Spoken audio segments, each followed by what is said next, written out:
Volvemos con Por lo Criminal, segunda semana del año de 2023. Lo primero de todo, rápidamente, porque tenemos muchísimo que contar. Buenas noches a mi compañero, periodista, criminólogo, Rafa Fernández. Muy buenas noches, Rafa. Muy buena, Rafa, ¿qué tal? ¿Qué estás? Hoy vamos a tocar volvemos un poquito a la sangre, ¿no? Y vamos a tocar un tema que quizás puede ser delicado, pero que está ahí, ¿no? Que son los adolescentes asesinos.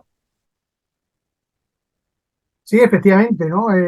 Yo creo que algunos de los crímenes también que, por lo menos en España, más impacto han causado, pues han sido cometidos por adolescentes, ¿no? Y claro, nos supone un impacto. Y creo que, bueno, era interesante meternos en, bueno, cómo ve la criminología estos fenómenos y, como siempre, pues tocar algunos de esos casos, ¿no? Que han sido muy llamativos, ¿no? Nos vamos a mover en España básicamente otra vez esta semana. Al final es lo que tira y sobre todo es lo que más de cerca puede sentir la gente. Esto no quiere decir que en algún momento podamos hablar de casos como hicimos con los asesinos en serie de Estados Unidos o del resto del mundo. Antes de meternos en faena, que suena muy mal en este caso, tienes unos apuntes previos, ¿no, Rafa? Sí, siempre sabes que queremos un poco situar, ¿no? El tema, centrar un poco el tema antes de eso, tocar casos y a lo mejor viendo los casos, pues ir viendo también esos apuntes que tenemos.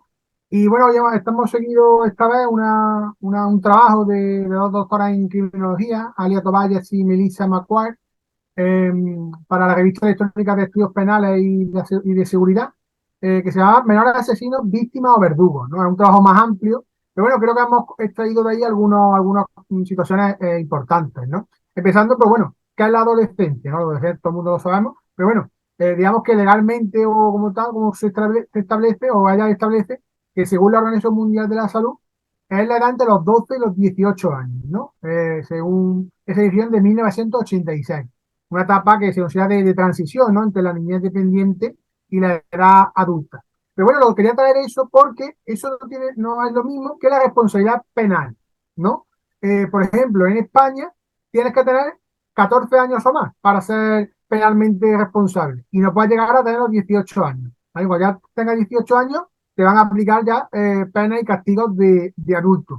Esta constitución se hace en España, que en varios momentos saldrá el tema de la ley del menor, muy polémica, en estos casos pues especialmente y tal, pero realmente España tiene en esa consideración la misma, por ejemplo, que países como Alemania e Italia, de su entorno, incluso o algún otro como Austria, ¿no? E incluso hay otros que tienen la edad penal más alta, ¿no?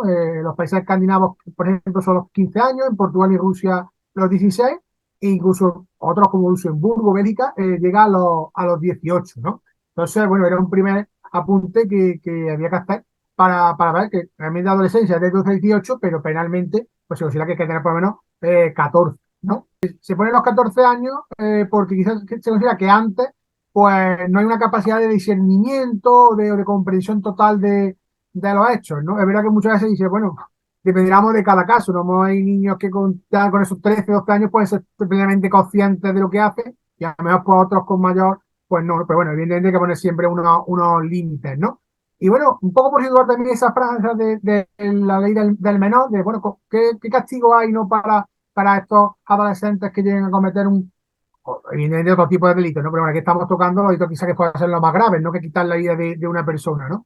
Pues fíjate que si son entre 14 y 15 años, la duración máxima de la medida está en los 6 años y 16, 17 eh, hasta 8. Hablamos de régimen cerrado, es decir, un internamiento en un régimen de menores donde no puedan, del que no puedan salir, ¿no? Entre comillas, como si fuera una prisión, pero evidentemente es para menores y es un centro de menores, ¿no? Entonces fíjate que puede haber incluso hasta 8 años, ¿no? En los casos más graves.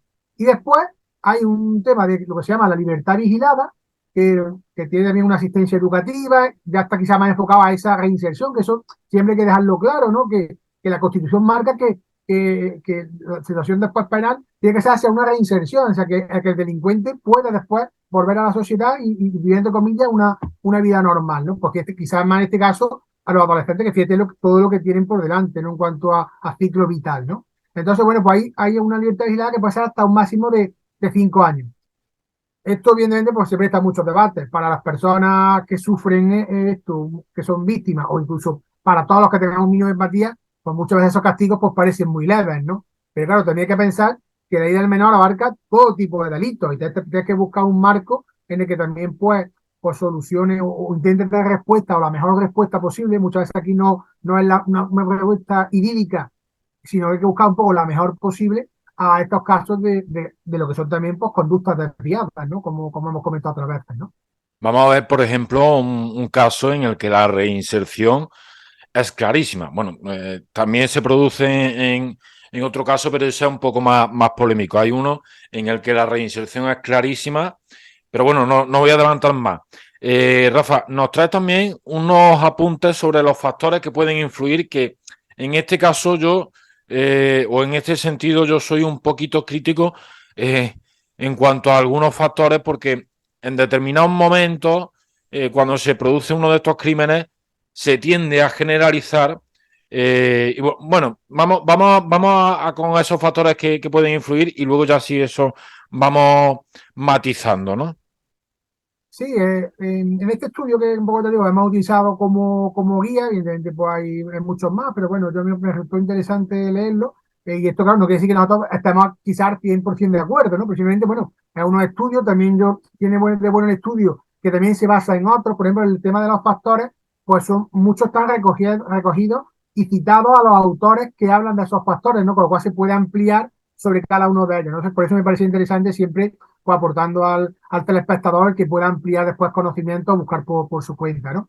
Entonces, es verdad que también a mí me sorprende, ¿no? Que se hable muchísimo el abanico. Yo no sé si quizá porque, claro, la personalidad todavía no está formada, ¿no? En un adolescente, pues muy maduro que pueda llegar a ser y tal, pero es verdad que se abren muchísimo los factores, ¿no? Fíjate que cuando hablamos de los asesinatos un poco, será más fácil como de circunscribir, ¿no? Se habla que si el lucro, que si la pulsión sexual, que si ese tipo de cosas, ¿no? Es verdad que aquí pueden estar también presentes, pero es verdad que aquí parece como que el de este es mucho mayor, ¿no? Entonces, por ejemplo, ellos hablan, estas doctoras hablan, ellas, en este caso, hablan de factores personales, familiares y ambientales. Hablan siempre de cosas que pueden predisponer o que pueden ayudar a que se llegue a cometer estos delitos, ¿no? Aquí hay, bueno, hay muchísimos, y tiene que se habla pues a lo mejor la pobreza, la falta de recursos, la mala influencia, ¿no? De la televisión o de los videojuegos, y quizás todo lo que pueda rodear también relativo a los padres. Ojo, no quiere decir que se hable, por ejemplo, de un padre ausente, un padre que no le dé afecto, también puede ser un padre que sea muy permisivo. O sea, que es verdad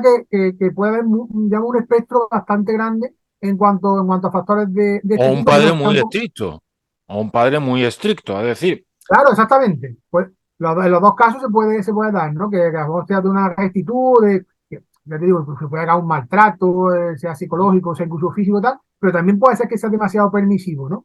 Entonces, bueno, son uno de los primeros grupos de factores que ellas proponen, ¿no?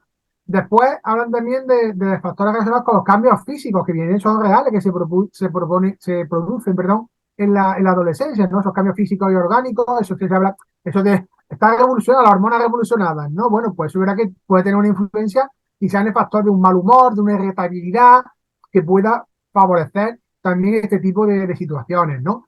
Después, bueno, está evidentemente los factores psicológicos. O sea, aquí no se puede descartar que puede haber un trastorno antisocial de la personalidad o que puede haber ya esos rasgos que te acuerdas que hemos hablado de esos rasgos psicopáticos y que muchos te acuerdas que se veían ya en los niños en la adolescencia, ese maltrato incluso, animal. y que incluso hay asesinos que no son psicópatas y hay muchísimos psicópatas que no asesinan, ¿no? Correcto, Pues correcto. puede ser incluso que sea mayoría la de psicópatas no asesinos. Correcto, ¿no? Pero entonces, bueno, sí es verdad que ya se pueden ver esos rasgos y claro, puede ser que sea un principio de una psicopatía que después pues, se agrave o se desarrolle, pero ya esté presente ahí, ¿no? Después, bueno, aquí vuelven a aparecer otras situaciones que también son un poco genéricas en adultos, ¿no? La sensación de poder y control, por ejemplo, la necesidad de fantasear, pero claro, también es verdad que aquí, por ejemplo, se incluyen ideas como enojos graves, disgustos, temas de envidia, temas de celos, que por ejemplo vamos a ver un caso en el que está muy presente y te habla de este tema, que es verdad que no son baladí, porque hemos podido ver, Rafa, casos de que el asesoramiento para un asesinato, o incluso múltiple, como por ejemplo fue el caso de Elche y tal, Pues podría ser, por ejemplo, que no le dejaba jugar suficiente ahora a los videojuegos o que, por ejemplo, le haya quitado castigado sin un móvil. O sea, que es verdad que un enojo fuerte, que nos parece verdad que, ojo, esto nunca es justificable, ¿no? Pero que sí que es verdad que pueden ser factores que al final están detrás de la conducta, ¿no? Entonces, bueno, también están ahí presentes, ¿no?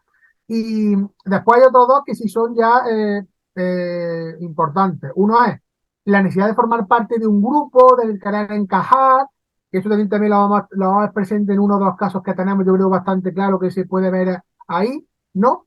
Y después, bueno, hay otro después ya que casi un poco un cajón desastre, donde, claro, ya puede haber un poco de todo, ¿no? La predisposición genética, lesiones, algún tipo de lesión neurológica, ¿no? Que ya puede ver una realidad de forma alterada, o incluso un brote psicótico, ¿no? Que pueda darse ese caso, ¿no?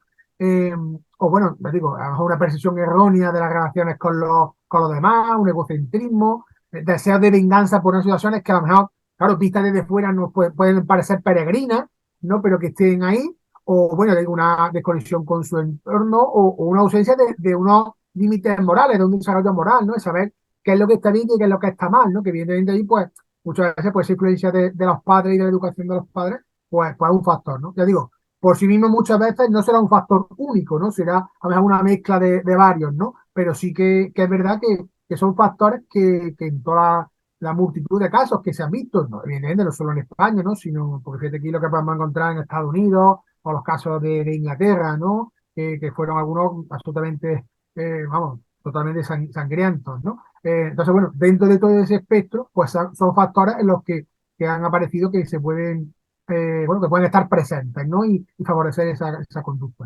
En Estados Unidos, que por desgracia lo vivimos cada dos por tres, sobre todo, y además son asesinatos múltiples, eh, eh, con esto de los tiroteos en los institutos, ¿no? Son chavales, son chavales. Y hay un tema que es que, así por apunte, leía esta mañana que Asesino en pantalón corto era el titular un poco del reportaje, ¿no? Que pese a ser adolescente y no tener ese conocimiento, bueno, ese cerebro plenamente desarrollado, por decirlo de alguna forma, ¿no? Plenamente asentado y demás, son muy fríos. Los asesinos y las asesinas adolescentes, ¿no? Muestran una frialdad y una crueldad que muchas veces sobresale incluso de asesinos ya adultos, ¿no? En cuanto a los factores, yo hablaba que no estaba del todo de acuerdo con alguno que había por ahí, ¿no? Por ejemplo, cuando se hablaba del primer caso, ¿no? Se incluía la influencia de televisión o videojuegos, ¿no? El primer caso, yo recuerdo que se generó una tremenda controversia con aquello de que era generado el crimen única y exclusivamente por los juegos por los videojuegos, ¿no? Videojuegos agresivos, bueno, yo he jugado también a videojuegos agresivos y no he matado a nadie. Con esto, ¿qué es lo que quiero decir? Que muchas veces se tiende mm, a simplificar las cosas. Ya no voy a hablar de los expertos criminólogos, sino a lo mejor de la sociedad, ¿no? Y vamos con ese primer caso, el de Sí, José Rabadán. sí, un caso muy famoso, ¿no? Digamos, no casi de accidente, quizá prototípico, ¿no? Que es el caso del asesino de la katana, ¿no? José Rabadán Pardo, que, bueno, bueno, tuvo esa frialdad, ¿no? De matar a su padre y a su hermana cuando tenía 18 años, ¿no? Perdón, 16 años, ¿no? Era el 16. 31 de marzo del año 2000. Y bueno, fue un plan que él tenía previsto y lo levantó al día siguiente, se levantó. Y bueno, se habla del tema de la katana porque él tenía este arma, ¿no? De origen creo que japonés, ¿no? En su habitación. Y bueno, a su madre no le dio opción siquiera estaba durmiendo, no le dio opción de defenderse. Su padre sí que lo intentó, pero fue en vano. Y bueno, después de acabado ahí, pues él también acabó con la vida de su hermana, que en este caso era la chica discapacidad psíquica, tenía síndrome de Down. Y bueno, realmente le duró 3 días la libertad, ¿no? Él se cambió de ropa, viajó a Barcelona, se iba a reunir con una joven que había conocido en internet pero bueno, 3 días después fue detenido, ¿no? Fue un caso en el que, digo, se aplicaron esos 8 años, ¿no? Que parece un poco como el máximo que hay de reclusión. Eh, pero ahora salió en libertad el 1 de enero de 2008, ya tenía 24 años. Y después, bueno, le quedaban unos años de libertad vigilada. Y bueno, en este caso, como tú comentabas, es una persona parece que reinsertada en la sociedad después de ese tiempo, ¿no? Pero claro, sí, que evidentemente el crimen, pues, no, evidentemente a él no se le puede olvidar, ni a nosotros, ni a ninguna persona con un mínimo de empatía y que haya estado en España, ¿no? En estos últimos 25 años, pues se le puede haber olvidado. Ese era uno de los casos de reinserción de los que yo hablaba. Bueno, el caso de reinserción más clara que yo comentaba antes.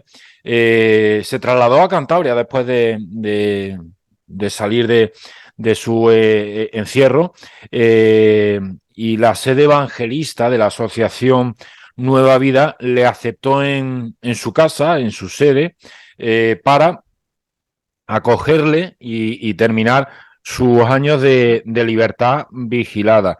Hay que decir que este muchacho, además, se terminó casando y fue padre.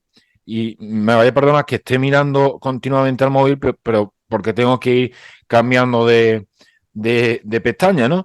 De hecho, hay un documental, y vamos con el capítulo de referencia, titulado Yo fui un asesino, en el que él mismo cuenta, lo narra todo, ¿no? Cómo vivió aquello, cómo lo ha vivido después.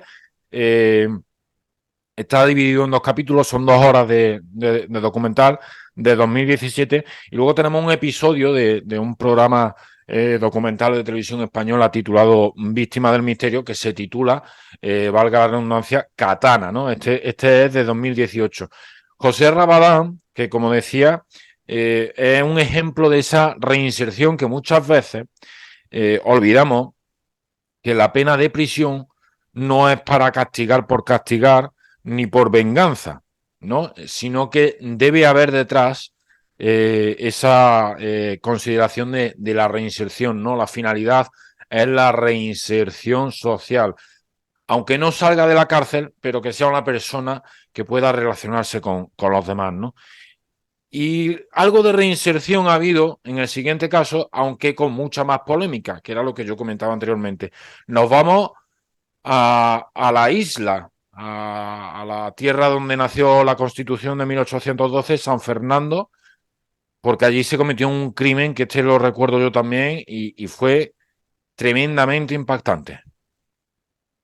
Sí, efectivamente.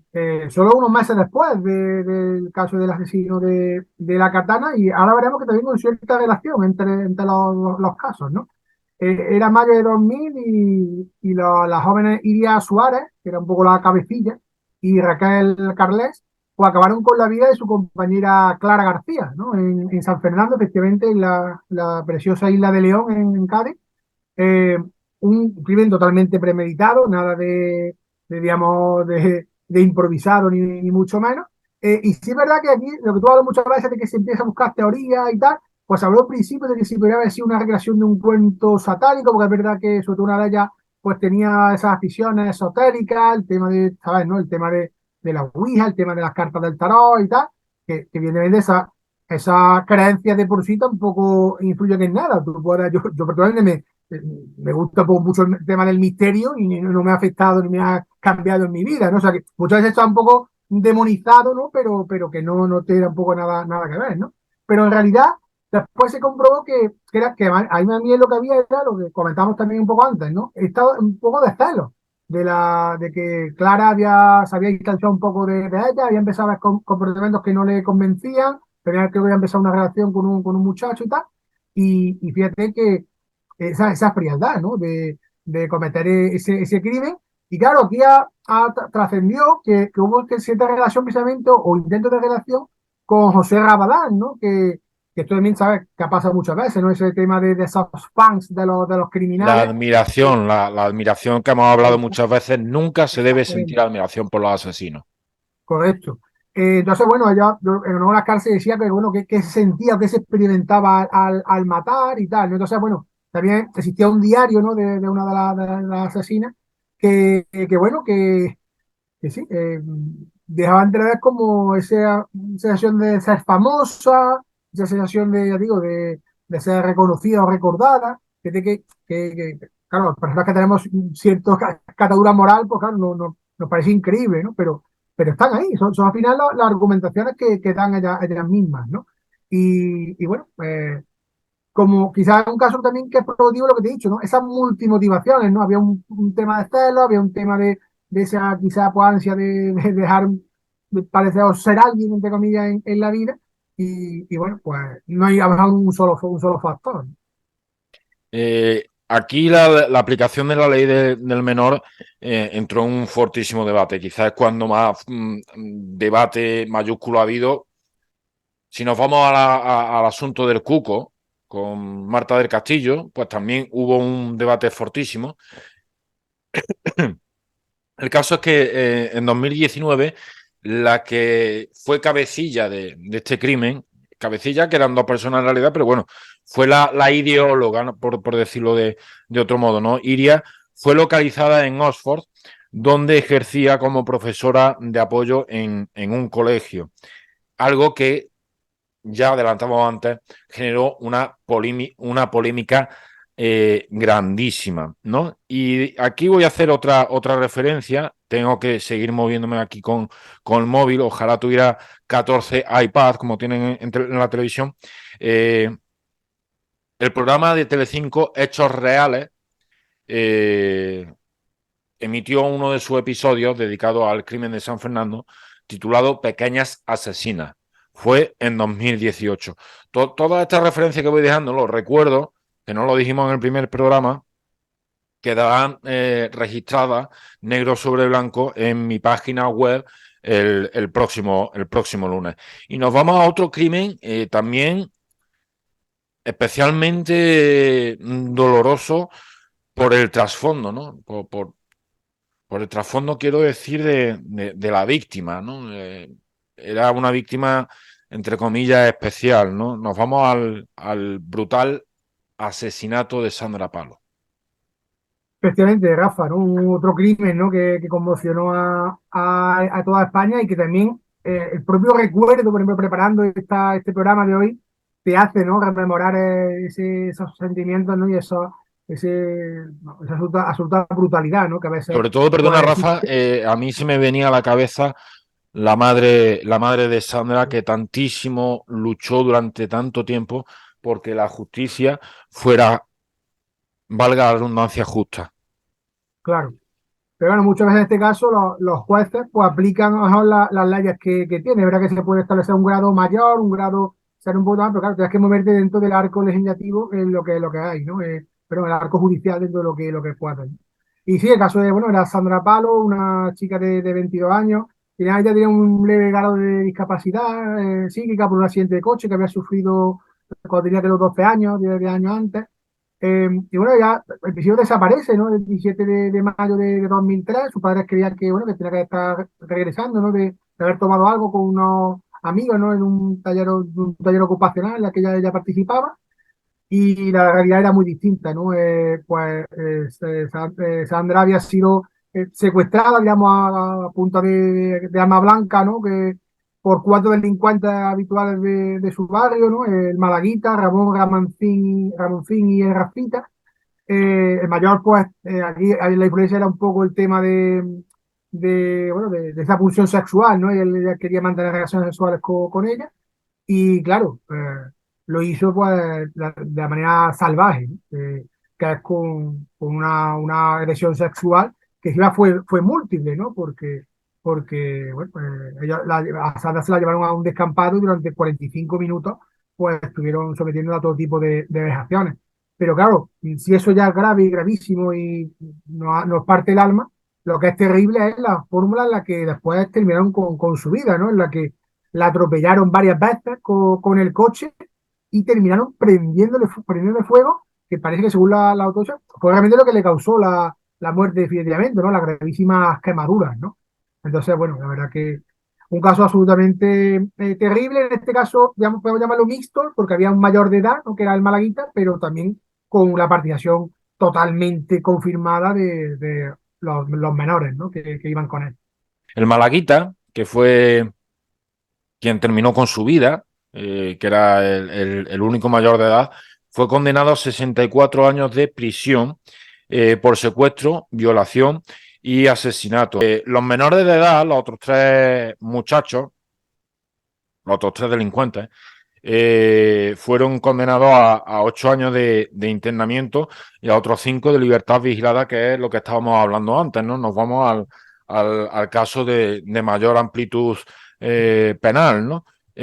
Con excepción del Rafita, que pasó 4 años de internamiento y 3 de libertad vigilada, pero el Rafita ha vuelto a delinquir en numerosas ocasiones y aquí voy a dejar otra referencia, que es la de, espérate, porque estoy aquí con el móvil, el crimen de Sandra Palo, que es un episodio del programa El rastro del crimen, que se emitió en Antena 3 durante varios años. En este caso, nos vamos al año 2000, 2008. Y de Madrid nos vamos a Bilbao, a Vizcaya, la provincia de Vizcaya, al conocido como el crimen de Ocharcoaga, a ver si lo he dicho bien. Sí. Sí, este caso un poco lo he traído primero, es como un salto en el tiempo, ¿no? Bueno, venimos bastante cerca en cuanto al tiempo, y también porque aquí en este caso, fíjate, Rafa, que los asesinos, los que participan en el hecho delictivo, sí están en el límite de 14 años, o sea, el límite mínimo. Y fíjate, el caso que vamos a tocar, la absoluta barbaridad, ¿no? También que fue, ¿no? Claro, uno se piensa, bueno, que, que ha basado en esos 13 años y aquí de días de vida previos para que estos menores puedan cometer un acto así, ¿no? Y bueno, yo creo que la gente también lo conocerá, ¿no? Fueron una pareja de octogenarios, ¿no? Lucía y Rafael. En principio parece que el tema era un intento de robo, ¿no? Se trepó, creo que fue usando un canalón o algo así, era un segundo piso. Pero claro, sorprendieron que las personas pues estaban despiertas y tal, ¿no? Y claro, el tema fue la absoluta brutalidad de lo que más quizá en otras circunstancias o en esa edad podías pensar, bueno, pues intentar salir corriendo, Ya, claro, intentar, yo qué sé, ¿no? Cualquier tipo de cosa, ¿no? Pues se no. asustan. Claro, o sea, ahí hubo bueno, un golpe fortísimo, un objeto contundente contra el marido y la mujer por una puñalada en pleno corazón, totalmente certera y bueno, de una violencia absolutamente extrema, ¿no? Fíjate que en este caso, como lo que hemos hablado, pues también te lo traigo por eso para que veamos la ejemplificación de lo que hemos estado viendo antes teóricamente. Como eran 14 y 15 años, el máximo era 6 años de internamiento y 3 de libertad vigilada. Claro, para esas personas, para esos familiares, pues claro, les parecerá poquísimo, evidentemente, ¿no? Porque era un crimen. Pero claro, también hay que pensar que, claro, te digo, hablando siempre de esa posible reinserción, de que esas personas pues se les pueda reeducar hacia unas personas que evidentemente eso queda con un lunar ya para siempre en su vida, que eso no puedan y tal, pero que puedan ser unas personas que por lo menos no estén previamente convertidos en delincuentes, pues claro, hay que intentar que puedan ser reconducibles, ¿no? Esa palabra que a veces se usa, ¿no? Pero bueno, el caso es que ellos admitieron los hechos, las que negaron, ¿no? Que hubieran causado la muerte, pero evidentemente se vio claro que habían sido los responsables. Hubo un tercer acusado en el crimen de Ocharcoaga, un adolescente de 16 años, en este caso habría tenido la pena máxima, ¿no? Que hemos hablado antes, al que la fiscalía pedía, fíjate, no eran 8, sino 10 años de internamiento. Era vecino de las víctimas de esta pareja de octogenarios. Y fue acusado de planificar los hechos, ¿no? De ser el ideólogo. Eh, Terminó exonerado, es decir, no hubo pena para él, ¿vale? Y aquí tenemos un espacio especial que dedicó el programa Está pasando de la televisión vasca, la ITV, titulado El crimen de Ocharcoaga, y que se emitió precisamente en 2018, ¿no? Poco después de suceder el crimen. Y de este nos vamos a retrotraer, Rafa, 2018, a 20 años antes, a 1998, cuando yo tenía, fíjate lo que son las cosas, 13 añitos, que estaría fuera de esa ley del menor de la que estamos hablando ahora. Sí, lo he tenido como por eso, ¿no? Que es el espectro, ¿no? Que al final puedes decir, bueno, ¿qué pasaba con la antes de la vida del menor? Que al final, en realidad, los crímenes o crímenes que se nos quedan, digamos, para siempre en la memoria y que, pues yo digo, recordarlo incluso hiela la sangre, pues siguen sucediendo, ¿no? Fíjate que justo 20 años antes del crimen de Ochar Arcuaga, que es verdad que nos parece especialmente bueno, abyecto, ¿no? Esa palabra que siempre nos sale, ¿no? En estos programas, porque de el tremendo crimen del Olivar, ¿no? En Jaén, ¿no? Fue un 30 de octubre del 98, y bueno, dos chicos, Enrique Cornejo y Antonio Aguilar, tenían 16 años por entonces, pues convencieron a un niño, otro niño de 11, Antonio Carrillo, para que los acompañase a coger hilo de cobre a un desguace cercano, pero en realidad pues lo condujeron a un olivar próximo al polígono de los Cabales, y realmente la intención era someter a una agresión sexual, ¿no? Casi uno de ellos, ¿no? Enrique, ¿no? Con relación inclusive peneana y incluso de objetos, ¿no? Y después fíjate la absoluta brutalidad, ¿no? Porque aparte después de un apuñalamiento, ¿no? Se habló de hasta 25 ocasiones, ¿no? En cuello, tórax, espalda, etcétera. La realidad es que después fue con una gran piedra de grandes dimensiones con la que terminaron con su vida, ¿no? Entonces, bueno, aquí realmente a Enrique se le consideró el autor material, Antonio pues tuvo pena como cooperador necesario, porque bueno, no se pudo terminar de demostrar si participó y digamos que fue coautor, esa famosa de esta de la coautoría, sino que en principio fue como cooperador necesario para asegurar la comisión del delito. Y bueno, también sí es verdad que fue condenado, pero realmente parece como que el gran responsable fue Enrique, ¿no? Y fíjate que año 98 y tampoco se ha olvidado en Jaén, en la provincia cercana y vecina, pues este tremendo crimen de lo que hemos tenido hoy, adolescentes asesinos. Con esa piedra de grandes dimensiones lo terminaron de matar porque le golpearon en la cabeza, ¿no? Por decirlo coloquialmente y sin ánimo de molestar, le machacaron la cabeza, ¿no? Ambos, Enrique Cornejo y Antonio Aguilar, se beneficiaron de la entrada en vigor de la nueva Ley Penal del Menor en 2001, con la revisión de sus sentencias, y solo pasaron 5 años en un centro y otros 2 en libertad vigilada. Salieron en libertad en enero de 2004, y uno de ellos hoy en día sigue siendo delincuente habitual. Hemos tocado a estos adolescentes asesinos, este tema tan crudo. La próxima semana, Rafa, creo que vamos a seguir con sangre, si se me permite la expresión, pero vamos a cambiar, ¿no? ¿Con qué vamos la próxima semana?